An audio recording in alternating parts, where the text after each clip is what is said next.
Tarik napas yang panjang dan dalam, hembuskan perlahan-lahan 3 kali, dan kita akan membuat tubuh kita rileks. Batin kita nyaman dan tenang, sehingga siap untuk bermeditasi.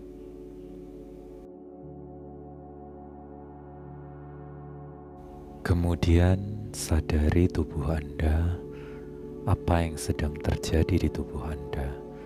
Apakah ada sensasi yang menyenangkan atau ada kesakitan, rasa tidak nyaman. Seringkali tubuh kita memberi sinyal kepada kita, tapi kita tidak cukup menanggapinya. Oleh karena itu, rasakan dan sadari tubuh Anda. Mana daerah yang nyaman, mana yang tidak nyaman. Daerah yang tidak nyaman, Anda tarik nafas, bawa nafas ke daerah yang tidak nyaman, dan sembuhkan. Buat nyaman daerah yang tidak nyaman. Misalnya sakit kepala, Anda tarik nafas ke area kepala, dan buat menjadi lebih nyaman.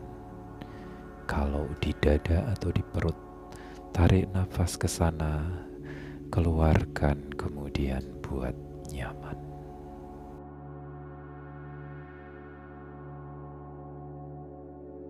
Setelah tubuh nyaman, hati kita tentram.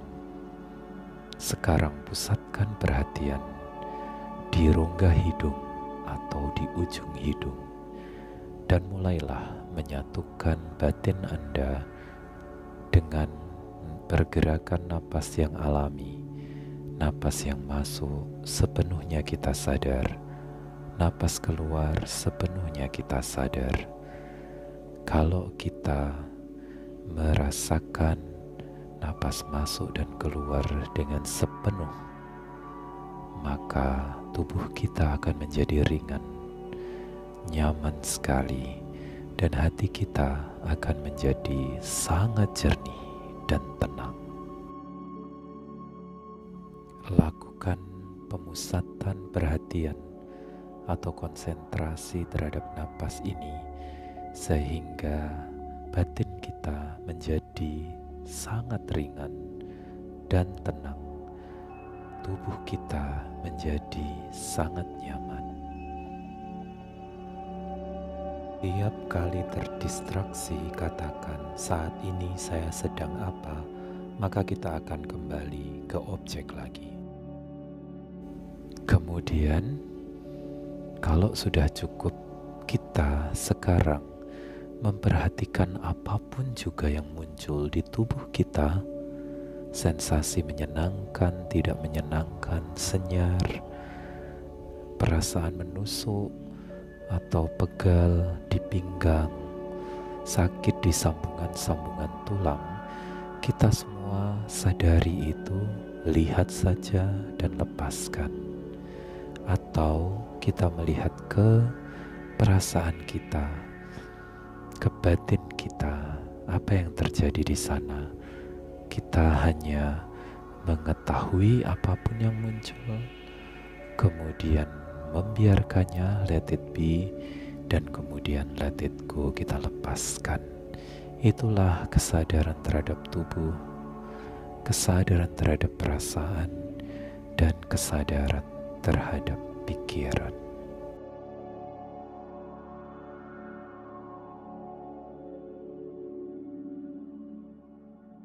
Pada bagian terakhir meditasi kita akan resting, beristirahat pada our natural state of our mind. Pada hakikatnya pikiran kita ini sangat jernih, bening seperti kristal, dan seperti mata air di pegunungan yang sangat jernih, juga seperti langit yang luas tanpa batas. So majestic, so free, without reference point, unlimited, infinite. Kalau kita relax, tubuh kita santai sekali, dan pikiran kita beristirahat dalam kesadaran kita yang alami, kita akan merasakan kedamaian, ketenangan, dan kebahagiaan yang luar biasa. Beristirahatlah, rileks, santai, sampai meditasi ini berakhir.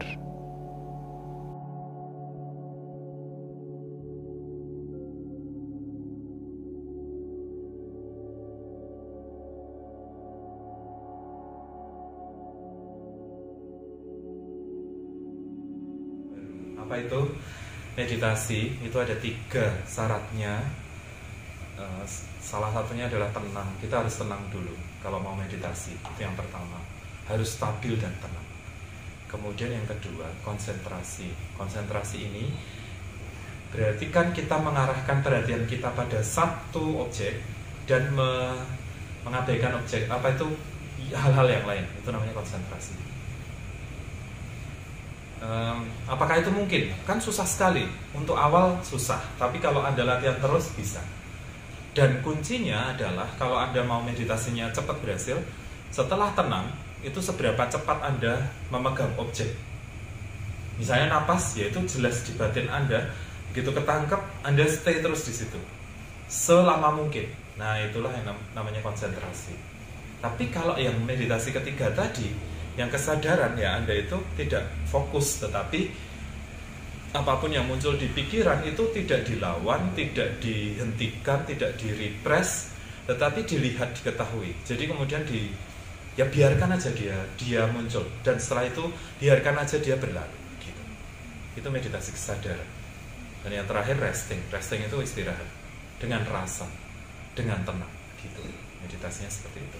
Saya tadi menyampaikan kalau Anda tidak ngantuk dan kalau Anda mendengarkan meskipun samar-samar, selalu saya katakan ketika konsentrasi Anda terdistraksi, selalu katakan dalam batin, saat ini saya sedang apa. Bahkan ketika meditasi kesadaran pun itu perlu dibawa, saat ini saya sedang apa. Karena kadang-kadang orang meditasi itu begitu merem, dia itu berada di dalam satu arus yang membawa pikirannya itu kemana-mana, lari sini, lari sana, mikir ini, mikir itu, bener gak? Nah, kalau tidak terkontrol, katakan aja saat ini saya sedang apa. Anda akan sadar lagi di sini dan pada masa ini untuk konsentrasi maupun untuk kesadaran. Nah, itu kepakainya di mana? Kepakainya dalam kehidupan sehari-hari. Kalau Anda nyetir, Anda kerja, Anda ngomong, Anda sedang duduk, itu kan kadang-kadang dikuasai oleh banyak hal. Entah oleh suasana, entah oleh suara, entah Anda daydreaming, sedang melamun, sampai akhirnya juga ruwet kan. Ada orang yang ruwet itu biasanya bangun pagi ketika nyawanya belum terkumpul sepenuhnya itu. Ada pikiran ini, pikiran itu, melo dan sebagainya itu loh. Nah, pada saat itu gunakan, saat ini saya sedang apa. Maka Anda fokus akan kembali kesadaran, kembali ketenangan kembali gitu. Terus nanti dalam kehidupan sehari-hari gunanya apa? Sering-sering ngomong saat ini saya sedang apa. Anda itu tidak akan lepas terlalu jauh dari kontrol, dari konsentrasi, dari kesadaran. Kerja, makan, minum, ngobrol, kalau terdistraksi, katakan saat ini saya sedang apa. Selalu itu yang disebut dengan ilmu sadar setiap saat. Nah, itu sangat-sangat berguna. Kenapa? Saya hubungkan dengan kalau orang mau tahun baru itu kan bikinnya resolusi, bener gak? Kalau enggak manifest, saya bikin manifest untuk tahun depan. Kemarin kan ya begitu kita. Ada event mau menyambut tahun baru itu masuk bikin, saya gini, kelemahannya begini, besok begini, atau capaian saya